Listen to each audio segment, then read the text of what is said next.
तुम्हें कैसे पता चला? मैंने बताया। मैं घबरा गया था। तुम ठीक हो ना? अच्छा, तो फिर कल रात हमारे घर पे निकाह है। ओह माशाअल्लाह। बाबा का फोन है।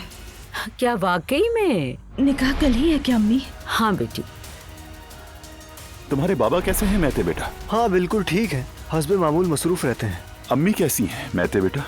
यानी अभी तक उनसे मिलने का इत्तेफाक नहीं हुआ, इसलिए पूछा। बाबा से तलाक के बाद काफी दुखी हो चुकी हैं। जायदाद की तकसीम, कागजी झमेले, कानूनी उलझने, पता नहीं क्या क्या। उन्हें मालो दौलत से कभी दिलचस्पी रही ही नहीं। और वैसे भी जितना बाबा के पास है उतना ही पैसा मामा के पास भी है। मरियम साहिबा ने मुझे लोकेशन भेजी है, बस तुम्हें सेंड करती हूँ। मैं ये निकाह अटेंड नहीं कर सकती। ये निकाह नूर फातिमा का ही है ना?